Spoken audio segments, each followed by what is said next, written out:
Hello. हाँ, तो यार ये हमारा सर्वेइंग का 6 लेक्चर है। ठीक है, इस लेक्चर में हम लोग टेक्योमेट्री देखेंगे। ठीक है, आप लोगों को पता होगा टेक्योमेट्री मैक्सिमम, मैं बता देता हूँ, हर लेक्चर के स्टार्ट में बताता हूँ। मैक्स, ठीक है, मैक्स 1 मार्क, मिनिमम कोई नहीं। ठीक है, फिर बता रहा हूँ, सब टॉपिक में से एक एक नंबर का नहीं आएगा, कोई एक टॉपिक होंगे। ये छोटे छोटे टॉपिक्स हैं ना, जैसे ट्रैवर्सिंग तो किसी भी हाल में छोटा नहीं है, मैंने गलती से कर दिया।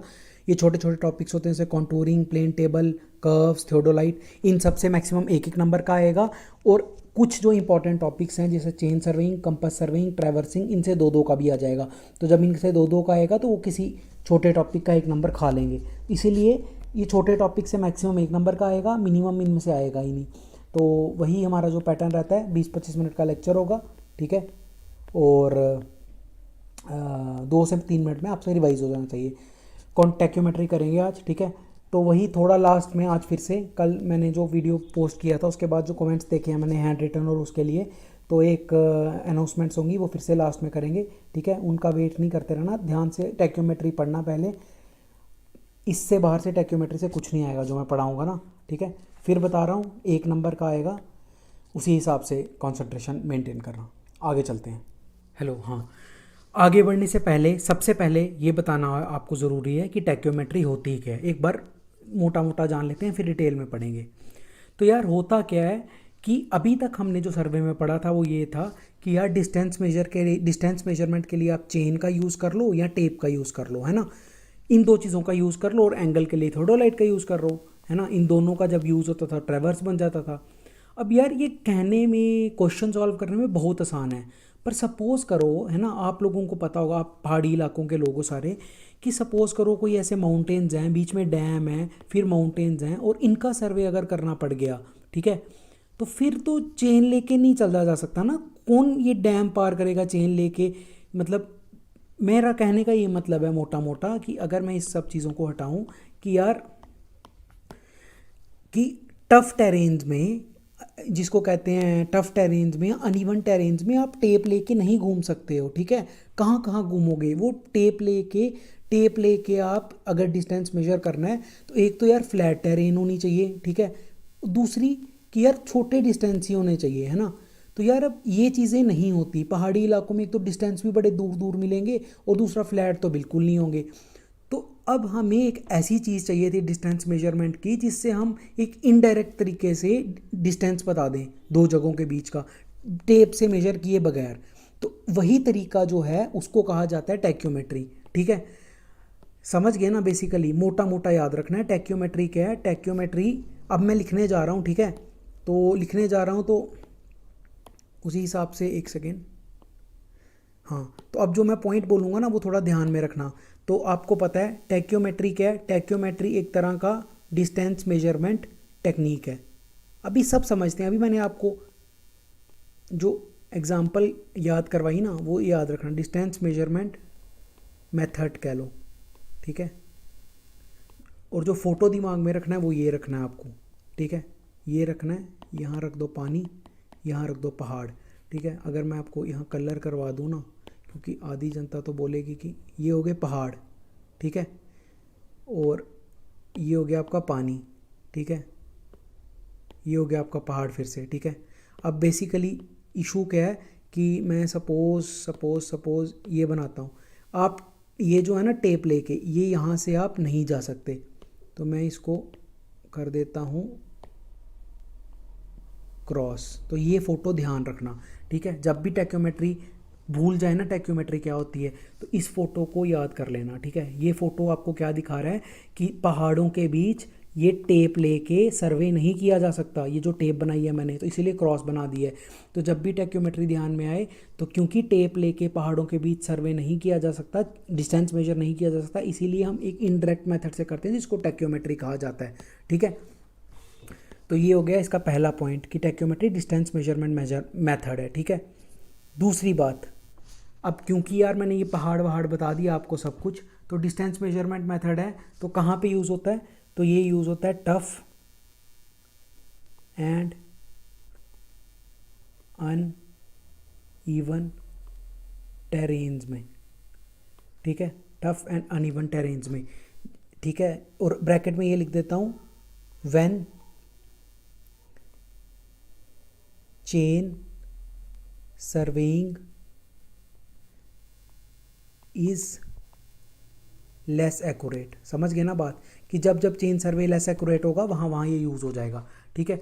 तीसरा पॉइंट जो मैं इसके बारे में आपको बताना चाहता हूँ वो ये है कि ये वर्टिकल और हॉरिजॉन्टल दोनों डिस्टेंस मेजर कर लेता है, ठीक है। वर्टिकल एंड हॉरिजॉन्टल, ठीक है, बोथ, ठीक है।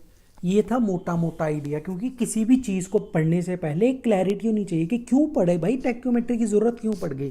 तो ज़रूरत इसलिए पड़ गई भाई कि डिस्टेंस मेजरमेंट के लिए हम पहाड़ों में चेन लेके नहीं घूम सकते, कितने पहाड़ चढ़ेंगे। तो इसीलिए हमें एक इनडायरेक्ट मेथड चाहिए जो किसी और तरीके से हमें डिस्टेंस बता दे। उस इनडायरेक्ट मेथड को कहा जाता है टेक्योमेट्री, ठीक है। तो अब ये मोटा मोटा फिर हाईलाइट कर रहा हूँ मैं, तो ध्यान से देखो टेक्योमेट्री क्या होता है। एक डिस्टेंस मेजरमेंट मेथड है, ठीक है, डिस्टेंस मेजरमेंट मेथड है। कहाँ यूज़ होता है, टफ और अनइवन टेरेन्स में, जहाँ पे चेन सर्विंग या तो फिजिबल ही नहीं है या लेस एक्यूरेट है। तीसरी बात कि ये वर्टिकल डिस्टेंस भी आपको फोटो से तो लग रहा होगा कि सिर्फ हॉरिजॉन्टल है, पर वर्टिकल भी मेजर करता है और हॉरिजॉन्टल तो करता ही है, ठीक है। ये है मोटा मोटा टेक्योमेट्री होता क्या है, ठीक है। अब हम घुसते हैं कि बेसिकली किया कैसे जाता है, कैसे किसी इनडायरेक्ट तरीके से हम हॉरिजॉन्टल डिस्टेंस पता कर लेते हैं। आगे चलते हैं। हाँ, तो यार अब आगे बढ़ने से पहले सबसे पहले मेरा आपको ये बताना मतलब मॉरल ड्यूटी है कि किस तरह के क्वेश्चन टेक्योमेट्री में आते हैं। फिर बोल रहा हूँ, जैसे क्वेश्चन आते हैं वैसी पढ़ाई करोगे तो पेपर निकलेगा, वरना पढ़ने की कोई वो नहीं है। आप 20 किताबें पढ़ लो टेक्योमेट्री पे, हो सकता है आपसे एक बेसिक सी चीज़ ना हो पाए जो इस पेपर में पूछी जाती है। 2 तरह के क्वेश्चन टेक्योमेट्री में आते हैं, ठीक है, यहाँ लिख रहा हूँ। पहला क्वेश्चन होता है जो टेक्योमीटर के अराउंड रिवॉल्व करते हैं, ये जो डिवाइस है ना टेक्योमीटर, इसके अराउंड रिवॉल्व करते हैं, ठीक है। दूसरे तरह के क्वेश्चन होते हैं न्यूमेरिकल, ठीक है, न्यूमेरिकल, ठीक है। दोनों हम सीखेंगे। न्यूमेरिकल मतलब कि वो डिस्टेंस जो मैं आपको सिखा रहा था थोड़ी देर पहले, कि डिस्टेंस निकालने के लिए सारी गेम चल रही है, वो कैसे निकाला जाता है, ठीक है। ऑलमोस्ट 50% इससे आते हैं और 50% इससे आते हैं, ठीक है। और अब समझने में अगर एफर्ट देना पड़ेगा तो आपको 90% एफर्ट इसमें देना पड़ेगा और 10% इसमें। तो आपको दिख रहा होगा कि ये चीज़ पे हाथ मारोगे एक फार्मूले से आपका ऑलमोस्ट एक नंबर एश्योर्ड है। फिर देख लो टेक्योमीटर से, यहाँ तो थ्योरी पे आते हैं क्वेश्चन टेक्योमीटर के बारे में, इसके अभी अंदर पुर्जे पुर्जे खोलेंगे एक एक, ठीक है। और यहाँ तो ये जो फार्मूला है एक फार्मूला, उस पे आते हैं, ठीक है। तो अब सबसे पहले मैं आपको टेक्योमीटर पढ़ाऊँगा, उसके बाद ये पता करेंगे कि कैसे निकाला जाता है डिस्टेंस डी। हाँ, तो यार सबसे पहले अब मैंने बोला था टेक्योमीटर पहले पढ़ाएंगे, ठीक है, टेक्योमीटर। तो अब सुनो टेक्योमीटर का अंदर का सीन क्या है। तो ये जो आपको दिख रही है चीज़, ठीक है, जो आपको लग रहा होगा कोई जादुई डिवाइस है कि भाई जो हमें मेरे को हॉरिजॉन्टल डिस्टेंस बता देगा, ठीक है, बिना चेन सर्वे के, तो ये कुछ नहीं है, ये थियोडोलाइट है बेसिकली, कुछ नहीं है, ये थियोडोलाइट है, ठीक है। तो फिर बोल रहा हूँ कि ये जो टेक्योमीटरी में टेक्योमीटर जो होता है डिवाइस, ये जो मैंने इस बक्से में डाला है, ये कुछ नहीं होता है, it is simply a theodolite, ठीक है, थियोडोलाइट, ठीक है। अब ये कैसा थियोडोलाइट होता है, तो ये ट्रांजिट थियोडोलाइट है, ठीक है। जो मेरे लेक्चर्स फॉलो कर रहे होंगे उन्होंने लास्ट लेक्चर में उनको पक्का पता होगा ट्रांजिटिंग और स्विंगिंग में फ़र्क क्या होता है, ठीक है। तो ये क्वेश्चन बार बार पूछा जाता है, हर बार पूछा जाता है कि जो टेक्योमीटर होता है वो क्या होता है। तो ऑप्शंस होते हैं swinging theodolite, transit theodolite, tape या कुछ भी चेन। तो आपको ये बात याद रखनी है कि ये जो टेक्योमीटर जो आप जादुई बक्सा देख रहे हो, ये कुछ नहीं है, ये बेसिकली एक थियोडोलाइट है जो सिर्फ वर्टिकल प्लेन में मूव कर रहा है। ट्रांजिट थियोडोलाइट होता है जो सिर्फ वर्टिकल प्लेन में मूव करे, ठीक है। बस ये ट्रांजिट थियोडोलाइट ही हमें हॉरिजॉन्टल डिस्टेंस बता देगा एक फार्मूला लगा के, ठीक है। तो पहली चीज़ टेक्योमीटर के बारे में ये समझी। दूसरी चीज़ जो पूछी जाती है इसमें वो ये है कि इसके अंदर जो लेंसेज लगे हैं ना वो पूछे जाते हैं। तो लेंसेज जानने के लिए ना मेरे को इसका एक जूम्ड इन वर्जन बनाना पड़ेगा, ठीक है। ये देखो ऐसे बनाऊंगा, ठीक है, ऐसे। और अब इसके लिए मान लो ये आई रेज ऑफ लाइट, ठीक है, ध्यान से देखना, ठीक है। अब यहाँ पे इसके अंदर दो लेंस होते हैं, ठीक है। ये जो मैं ये वाली चीज़ है ना आपको दिख रही है, ये वाली चीज़, इसका मैं ये बना रहा हूँ, ये जो चीज़ चल रही है अभी, ये इस चीज़ का जूम इन हो रहा है। तो इसके अंदर दो लेंस होते हैं, एक तो जो आगे पड़ा होता है, ठीक है, यहाँ पे एक लेंस होता है, एक लेंस होता है पीछे, ठीक है, ठीक है, और एक एक्स्ट्रा लेंस हम डालते हैं यहाँ पे, ठीक है। अब देखो इनका काम क्या है। सबसे पहले जब रेज ऑफ लाइट इधर टकराती हैं तो ये यहाँ पे फोकस पे मिलती हैं, जो इस लेंस का फोकस है। आपको पता होगा कि जो भी रे ऑफ लाइट आती है, पहले तो सबसे पहले नाम जानने ज़रूरत है, सॉरी मैंने नाम नहीं बताए, ठीक है। यहाँ पे बंदे की आँख होती है, ठीक है, तो जो आँख के पास लेंस होगा उसका क्या नाम होगा, सीधी सी बात है यार, आई पीस होता है ये, ठीक है। और जो यहाँ पे होगा इसका नाम होता है ऑब्जेक्टिव, ठीक है। और ये बीच का जो स्पेशल लेंस है इसको कहा जाता है एनालेक्टिक लेंस, ये समझाता हूँ अभी, ठीक है। एनालेक्टिक लेंस, इसको लगा दो आप 4 तारे, ठीक है, ठीक है। अब देखो, अब एनालिटिक लेंस और ये सब समझते हैं। मान लो रे ऑफ लाइट है यहाँ से, मैंने बोला ये यहाँ से कन्वर्ज करेगी फोकस पे, ठीक है। इनफाइनाइट से जो चीज़ आती है वो फोकस पे कन्वर्ज करती है। तो पहली चीज़ जो आपको दिखनी चाहिए, दिमाग लगना चाहिए कि ऑब्जेक्टिव जो होता है वो रियल इमेज बनाता है फोकस पे, ठीक है। ये देखो रियल इमेज, ठीक है, परली साइड मतलब दूसरी साइड बन रही है तो रियल इमेज है, ठीक है। इसके बाद एनालिटिक लेंस को थोड़ी बाद में डील करते हैं। ये जो आई पीस होता है ये कुछ नहीं करता, बस जो इमेज है उसको मैग्नीफाई कर देता है, ठीक है। आई पीस का काम होता है जो इमेज बनी है रियल इमेज उसको मैग्नीफाई कर देना, ठीक है, समझ रहे हो। वर्चुअल इमेज को बनाता है और मैग्नीफाई कर देता है, ठीक है। फिर बोल रहा हूँ, ऑब्जेक्टिव जो होता है वो रेज ऑफ लाइट आ रही होती हैं, उनकी रियल और इन्वर्टेड इमेज बनाता है, और आई पीस जो होता है वो उस रियल और इन्वर्टेड इमेज को वर्चुअल और इरेक्ट कर देता है, ठीक है। ये मैं यहाँ पे लिख रहा हूँ वर्चुअल और इरेक्ट, और यहाँ पे रियल और इन्वर्टेड, ठीक है। ये थोड़ी इंपॉर्टेंट चीज़ें थी, ये भी हम इस चीज़ को अंदर से खोल के देख रहे हैं कि थियोडोलाइट बेसिकली होता क्या है। अब यार बात बच गई कि ये क्या चीज़ है, ये जो तीसरी चीज़ है ना ये एनालिटिक, ये क्या चीज़ है। ये कुछ नहीं है यार, एनालिटिक लेंस होता है, ये एरर रिमूव करता है एक तरह का, जिसको एडिटिव और मल्टीप्लाइंग एरर्स कहते हैं। एडिटिव कांस्टेंट को रिमूव करता है। आगे पढ़ेंगे क्या होता है। अभी के लिए याद रखो कि एनालिटिक लेंस जो होता है उसकी लोकेशन क्या है। ये जो डायग्राम है ना इसको पूरा ध्यान में रख लो, ठीक है। एक तो ये आपको याद रहने चाहिए कि इनकी लोकेशन क्या थी। ये जो आँख के पास था ये आई पीस था, ये जो रेज को पहले मीट कर रहा था ये ऑब्जेक्टिव था, ठीक है। ऑब्जेक्टिव ने, ये देखो एक सेकेंड, ऑब्जेक्टिव ने यहाँ पे ये इनफाइनाइट से रेज आ रही थी, ऑब्जेक्टिव ने यहाँ पे रियल और इन्वर्टेड इमेज बनाई, ये मैंने लिखी है, ठीक है। फिर रियल और इन्वर्टेड को आई पीस ने वर्चुअल और इरेक्ट कर दिया, ठीक है, वर्चुअल और इरेक्ट कर दिया, ठीक है ना। और बीच में एक एनालिटिक लेंस पड़ा हुआ है, बीच में पड़ा है, मैं बोल रहा हूँ बीच में। तो एक बार तो सीधा ये क्वेश्चन आ गया था एई में कि एनालिटिक लेंस की लोकेशन क्या होती है, towards the eye, away from the eye, between the objective and eyepiece, ठीक है। और करता क्या है, करता है यार एरर रिमूव करता है। एडिटिव कांस्टेंट का एरर रिमूवल के लिए यूज होता है, ठीक है। एडिटिव कांस्टेंट वो आगे पढ़ते हैं। एडिटिव कांस्टेंट इसको एरर रिमूवल करता है एडिटिव कांस्टेंट का। तो इस पूरी स्लाइड में हमने क्या पढ़ा, हमने ये पढ़ा सबसे पहले कि यार बेसिकली ये जो जादुई बक्सा था जो हमें हॉरिजॉन्टल डिस्टेंस दे रहा है बिना टेप के मेजर किए, ये क्या है। ये बेसिकली एक ट्रांजिट थियोडोलाइट है। एक ये चीज़ पढ़ी, एक नंबर इससे पक्का हो गया आपका, ठीक है। ट्रांजिट है तो मतलब वर्टिकल है। दूसरी हमने पढ़ी कि ये जो आपकी चीज़ है ना, एक सेकेंड, ये जो आपका ये पूरा जो थियोडोलाइट है आपका, ये जो पूरा ट्रांजिट थियोडोलाइट है, इसका हमने पढ़ा आपका स्ट्रक्चर, बेसिक स्ट्रक्चर। इसमें लेंस की लोकेशन की, रेज की टुवर्ड्स कौन सा है, ये आंख है बंदे की, आंख के पास कौन सा है और कौन कैसे है, ठीक है। ये लोकेशन और जितनी मैंने बातें बताई हैं कि ऑब्जेक्टिव कहाँ पे होता है, आई पीस कहाँ पे होता है, एनालिटिक कहाँ पे होता है, कौन वर्चुअल इमेज किसका क्या काम है, ये रियल इन्वर्टेड बनाता है ना, ये वर्चुअल इरेक्ट बनाता है, और एनालिटिक का काम है कि ये एरर रिमूव करता है एडिटिव कांस्टेंट का। बस इस पेज में इतनी सी बात समझ जाओगे ना कि एक बेसिकली ट्रांजिट थियोडो, ये जो टेक्योमीटर है होता क्या है और इसके पुर्जे कैसे खोलने हैं, इससे आपका एक नंबर तो यहाँ पे पक्का हो गया। अब चलते हैं थोड़ी सी और बात करते हैं आगे। अब आगे जो इम्पोर्टेंट चीज़ है, जो थ्योरी का पार्ट था ना, जो थ्योरी का पार्ट था वो यही था कि बेसिकली टैक्योमीटर होता क्या और उसके अंदर की चीज़ें जो हैं लेंस वेंस वो क्या हैं, ठीक है। अब आते हैं न्यूमेरिकल का पार्ट, ठीक है। न्यूमेरिकल का पार्ट आता है। अब इससे पहले मैं आपको एक चीज़ बताता हूँ कि जब आप टैक्योमीटर को लेंस से देखोगे ना तो आपको ऐसे दिखेगा, ऐसे, ठीक है।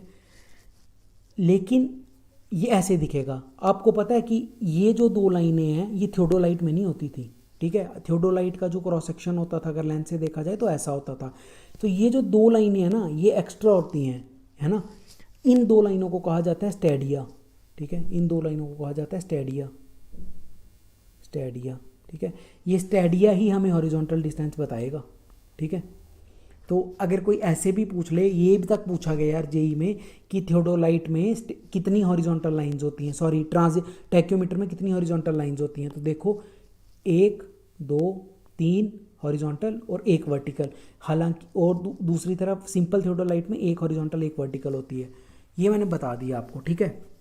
अब देखो कि डिस्टेंस मेजर कैसे किया जाता है, ठीक है। देखो ध्यान से देखना, ठीक है। देखो यहाँ पे रखा आपने टैक्योमीटर जो कि एक ट्रांजिट थियोडोलाइट है। यहाँ पे लगाइए एक रॉड, ये मेरे थोड़ा सा ना हाथ टेढ़ा जाता है। यहाँ पे लगाइए एक रॉड, ठीक है। ये उबड़ खाबड़ ज़मीन, ठीक है। अब क्या हुआ कि आपने इधर से देखा, इधर से जैसा दिख रहा होगा ना आँख से वो मैं इधर बना रहा हूँ, ठीक है। तो आँख से ये और ऐसे, ये मैंने बताया ना अभी ऐसा दिखता है। तो अब स्टाफ, ये जो स्टाफ है इस पे रीडिंग ऐसे वो बने हुए हैं ना मार्किंग्स। तो ये वाली लाइन भी एक मार्किंग पड़ रही होगी और ये वाली लाइन भी एक मार्किंग पड़ रही होगी, ठीक है। इन दोनों की मार्किंग के बीच का जो डिस्टेंस आएगा ना उसको कहा जाता है आई।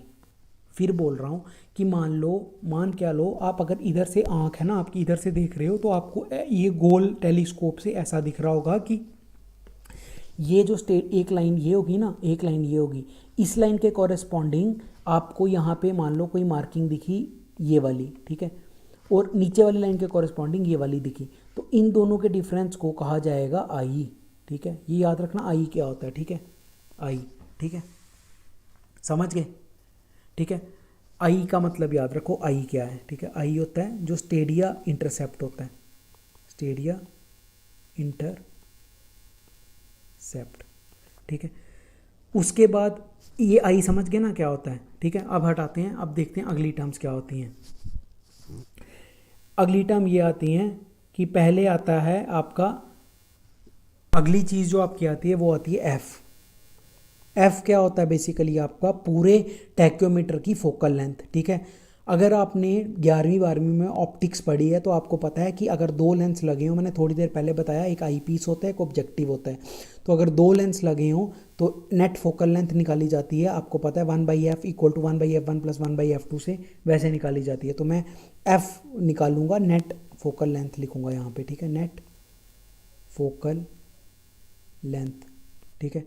और ये निकाली जाएगी कैसे, 1/f is equal to 1/f objective plus 1/f, एक सेकेंड यहाँ पे गलती हो गई, प्लस 1/f आई पीस, ठीक है। आई पता चल गया आपको, एफ पता चल गया, ठीक है। एक और चीज़ होती है डी, ठीक है। डी क्या होता है, डी को समझने के लिए आपको इस चीज़ को थोड़ा बड़ा करके बताता हूँ, ठीक है। देखो पहले इसको हटाना पड़ेगा। देखो अगर मैं इसको थोड़ा सा बड़ा करूँ ना, ठीक है, तो आपको ये समझ आएगा कि मैंने जो आपको थोड़ी देर पहले लेंस वेंस बताए थे ना, थोड़ी देर पहले डायग्राम में, तो मैंने बताए थे आपको कि यहाँ पे यार सबसे आगे जो होता है वो होता है ऑब्जेक्टिव, ठीक है। फिर मैंने बताया था आँख के पास होता है आई पीस। आई पीस आपका मैंने बोला था इमेज मैग्नीफाई करता है और रियल और इरेक्ट इमेज को वर्चुअल और रियल और इन्वर्टेड इमेज को वर्चुअल और इरेक्ट बना देता है। तो जो डी होता है ना वो होता है आपका ये सेंटर ऑफ एक्सिस है ना, जो थियोडोलाइट इसकी ट्रैक्योमीटर की, इधर से लेके इस ऑप्टिकल सेंटर के बीच का डिस्टेंस, इसको डी कहा जाता है, ठीक है। डी होता है distance between optical centre and centre of axis, centre of axis लिख रहा हूँ यहाँ पे, ठीक है। ठीक है, मैंने आपको अब ये सारे टर्म्स बता दी। अब यार दो तरीके हैं मेरे पास, है ना।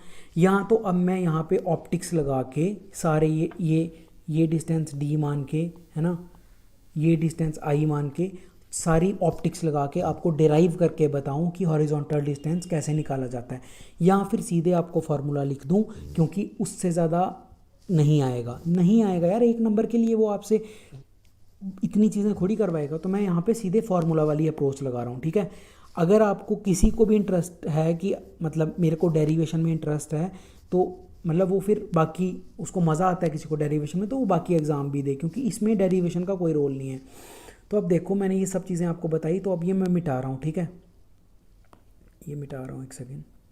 अब देखो मैंने आपको ये सब चीज़ें बताई। अब देखो कि इन सब चीज़ों से अल्टीमेटली हम शुरू क्यों हुए थे, ठीक है। अगर आपको कुछ भी पता हो तो हम शुरू कैसे हुए थे, हमें यार ये था कि यार यहाँ पे पहाड़ है, हमें ये कोई डिस्टेंस बता दे, ठीक है, कोई डिस्टेंस बता दे इंडायरेक्टली, ये था हमारा एम कभी नहीं भूलना, है ना।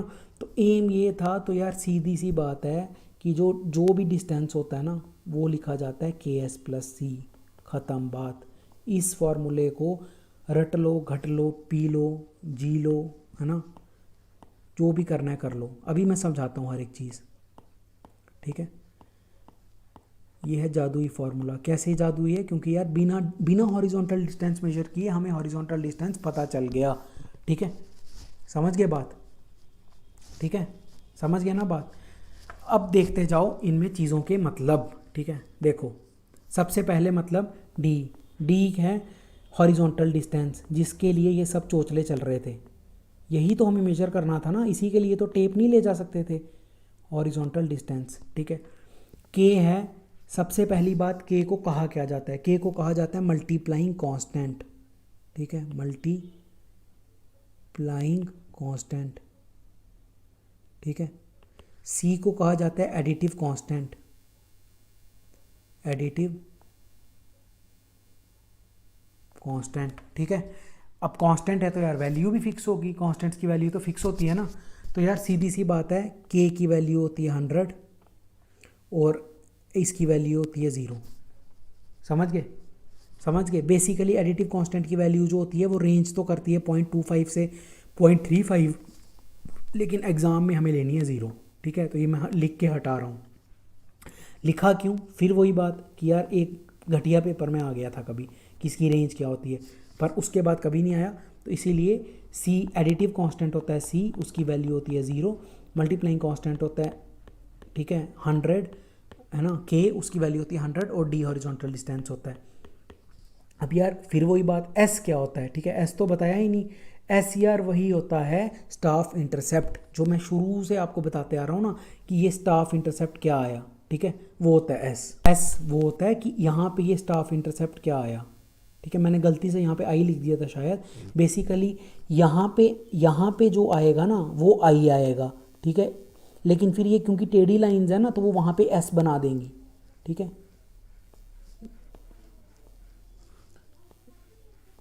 ठीक है। ऐसे एक थोड़ा सा देख लें, तो यहाँ पे जो आई आता है वहाँ पे एस हो जाता है, ठीक है, समझ गए बात। तो अब एक बार इस सब को हटाते हैं और एक बार फिर फॉर्मूले को अच्छे से देखते हैं, ठीक है।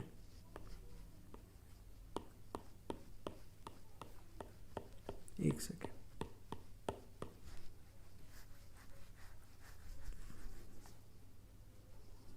देखो डिस्टेंस जो होता है वो होता है KS+C, ठीक है। अब देखो किस किस तरह के क्वेश्चन आएंगे, ठीक है, वही हमारा फोकस होना चाहिए। पहले टाइप का क्वेश्चन, के की वैल्यू पूछ लेगा एग्जाम में क्या होती है पता है आपको। दूसरा टाइप का क्वेश्चन, सी की वैल्यू पूछ लेगा क्या होती है पता है आपको, के का नाम पूछ लेगा, सी का नाम पूछ लेगा। तीसरा टाइप का क्वेश्चन, सब दिया होगा, के दिया होगा, सी दिया होगा, एस दिया होगा और पूछेगा डिस्टेंस कितना है, ये भी आप कर लोगे। ये मैं नहीं करवा रहा, ये सीधे सीधे क्वेश्चन है। चौथे टाइप का क्वेश्चन कि पहले तो मैंने के का और सी का असली नाम बता दिया ना, एग्जाम में हो सकता है कि जब आपसे डी निकलवाने लगे वो के का नाम नहीं दे और बोले मल्टीप्लाइंग कांस्टेंट इज 10 और सॉरी इज कुछ वैल्यू दे, अगर नहीं दी होगी तो 100 लेनी है, लेकिन दे तो वही लेनी है जो देगा।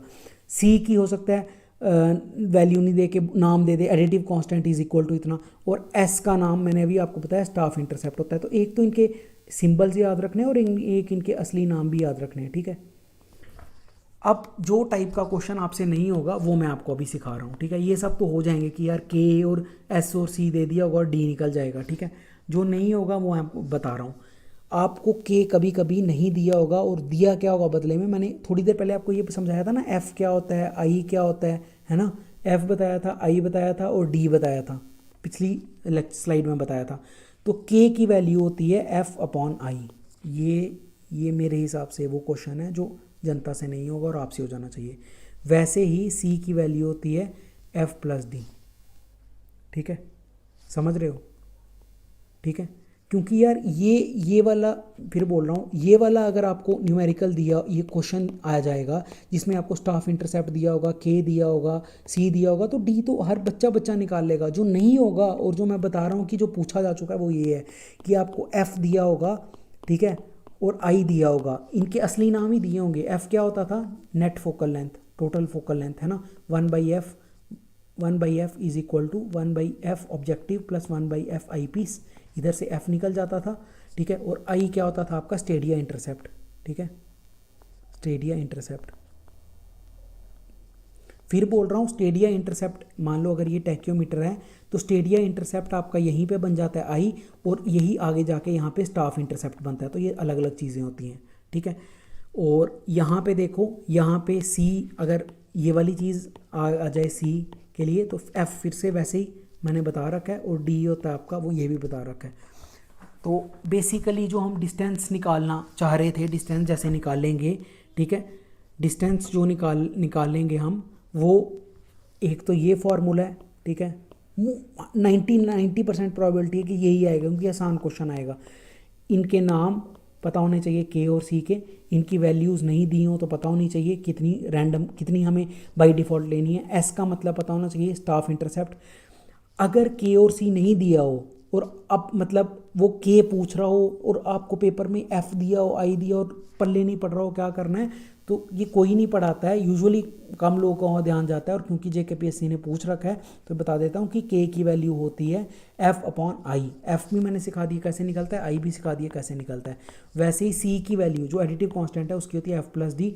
एफ भी बता दिया और डी भी बता दिया। एफ क्या होता है, नेट फोकल लेंथ। डी होता था, अगर आपको याद हो, फिर बता रहा हूँ एक बार, कि यहाँ पे एक लेंस लगा होता है ना, यहाँ पे, इसको कहते हैं ऑब्जेक्टिव, और सेंटर ऑफ एक्सिस के बीच का डिस्टेंस को डी कहा जाता है, ठीक है। तो इन्हीं सब डेटा से आपका न्यूमेरिकल निकल जाना चाहिए, ठीक है, समझ गए, ठीक है। अब मैं दो तरह के न्यूमेरिकल आपको बता देता हूँ, है ना, ध्यान से देखना, ठीक है। एक सेकेंड, इसी को हटाते हैं। दो तरह के न्यूमेरिकल हैं, एक आसान न्यूमेरिकल, एक मुश्किल न्यूमेरिकल, ठीक है। आसान न्यूमेरिकल सुनो, ठीक है। Find the distance measured by, find the horizontal distance, पूरा लिख दूं क्या, find the horizontal distance if staff intercept recorded by tachyometer is equal to 80 mm, 80 centimetre, 80 mm कर लो। समझ गए ना बात। तो बस सीधे फॉर्मूले में डालना है और आंसर ले आना है, ठीक है। दूसरी बात, ये हो गया आसान, ये तो सीधे लगेगा, डी इज इक्वल टू के एस प्लस सी, ठीक है। के आपको पता है 100, सी आपको पता है 0, एस आपकी वैल्यू दे दी है, ये हो गया आसान, ये नहीं। दूसरा सुनो, ठीक है, दूसरा क्या न्यूमेरिकल है जो मुश्किल, find the horizontal distance if, ठीक है। अब ध्यान से सुनना, staff intercept is equal to वही 80 ले लो, लेकिन इस बार 2-3 चीज़ें और दी हैं। क्या क्या दी है, नेट फोकल लेंथ दी है, एफ नेट कुछ दिया हुआ है, मान लो 20 mm, कुछ भी दिया हुआ है, ठीक है। और क्या दिया हुआ है, distance between objective and centre of axis, जिसको डी कहा जाता है, वो दिया हुआ है कुछ 12 mm, ठीक है। और क्या दिया हुआ है, स्टेडिया इंटरसेप्ट जिसको आई कहा जाता है, Stadia intercept, Stadia intercept, intercept जिसको आई कहा जाता है, ये दिया हुआ है 10 mm। ठीक है, अब यहाँ पे कोई अगर बच्चा वो करके आ जाएगा d इज इक्वल टू के एस प्लस सी और k ले लेगा 100, एस सी ले लेगा 0, तो उसका तो कट गया। ठीक है, ये अब कैसे किया जाएगा, k लिया जाएगा, निकाला जाएगा f बाई आई से, और c निकाला जाएगा f प्लस डी से, और फिर ये दोनों चीज़ें रखी जाएंगी d इज इक्वल टू के एस प्लस सी के फॉर्मूले में। ठीक है, फिर बोल रहा हूँ सेकंड टाइप के क्वेश्चन आने की प्रोबेबिलिटी बहुत कम है, बहुत कम है, पर क्योंकि यार किसी में तो आया था, किसी मेरे को याद नहीं आ रहा, किसी में आया था इसलिए मैंने करवा दिया, और हो सकता है ये पूरा ना आए। अगर मान लो इतनी सी चीज़ आ जाए कि एफ और आई दिया और के पूछ लिया, फिर तो ये तो बहुत आसान है, ये तो हो जाना चाहिए। और हो सकता है ये भी पूछ लें कि एफ और आई दिया है और डी दिया और के और सी की वैल्यूज़ पूछ ली। ठीक है, तो ठीक है, फिर बोल रहा हूँ एक बार, इस लेक्चर में हमने ऐसा कुछ सीक्वेंस रखा था। सबसे पहले तो हमने बेसिक जाने टैक्योमेट्री के, फिर हमने थोड़ा टैक्योमीटर को अंदर से खोल के देखा, फिर न्यूमेरिकल्स किए। अब जाने से पहले एक दो चीज़ें मैं आपको बता रहा हूँ जो थोड़ी रैंडम है, लेकिन एक बार आई हुई है प्रीवियस ईयर, इसलिए बता रहा हूँ। देखो, दो तरह के थियोडोलाइट होते हैं। ठीक है, एक होता है सबटेंस थियोडोलाइट, दूसरा होता है आपका स्टेडिया मेथड। बेसिकली दो मेथड्स होते हैं मेजरमेंट के। ठीक है, स्टेडिया मेथड और सबटेंस बार मेथड। सबटेंस बार ये है जो फोटो में दिख रही है ना, यहाँ पे ये वाली है, ये जो फोटो में दिख रही है। ठीक है, तो कुछ नहीं, दो दो लाइनें याद रखनी है। स्टेडिया मेथड क्या, वर्टिकल मेजरमेंट के लिए होता है, सॉरी मेजरमेंट तो वर्टिकल रॉड होती है, ये वर्टिकल रॉड, ये हॉरिजॉन्टल होती है।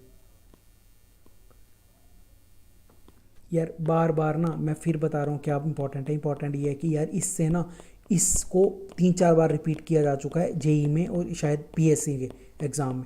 तो सबटेंस बार, सबटेंस बार, सबटेंस बार, इसलिए मैंने फ़ोटो जो मैंने स्लाइड में फ़ोटो लगाए हैं ना वो अटमोस्ट इंपॉर्टेंट हैं। मैं फालतू में फ़ोटो नहीं लगाता, यहाँ समझाने के लिए लगाता हूँ या फिर वो इंपॉर्टेंट होते हैं, है ना। तो ये जो चीज़ है ना ये बार बार पूछी जा चुकी है, और ख़ासकर ये जो लाल है लाइन है ना, ये बार बार पूछी जा चुकी है। सबटेंस बार क्या होती है, सबटेंस बार एक हॉरिजॉन्टल बार होती है जो वर्टिकल और हॉरिजॉन्टल दोनों डिस्टेंस मेजर कर लेती है। वर्टिकल एंड हॉरिजॉन्टल दोनों डिस्टेंस मेजर कर लेती है, डिस्टेंस मेजरमेंट। ठीक है, और अगर इनडायरेक्टली पूछ ले, subtense bar method is a type of tacheometer surveying. ठीक है, सर्वे। ठीक है, ये स्टेडिया मेथड तो वही था जो अभी तक हम पढ़ते आ रहे हैं, इसके लिए मैंने ये स्लाइड बनाई भी नहीं थी, मैंने सिर्फ ये चीज़ आपको बतानी थी क्योंकि 3-4 बार आई है, फिर उठा के पूछ लेंगे। तो ये फ़ोटो ध्यान में रखना, मैं जो ऐसे ही फालतू फ़ोटो नहीं लगाता, बहुत कम लगाता हूँ, पर ये आपके दिमाग में बैठ जानी चाहिए। ठीक है, तो वही है। ठीक है, अब आगे जाने से पहले एक दो कुछ बातें और करते हैं जो थोड़ी अनाउंसमेंट्स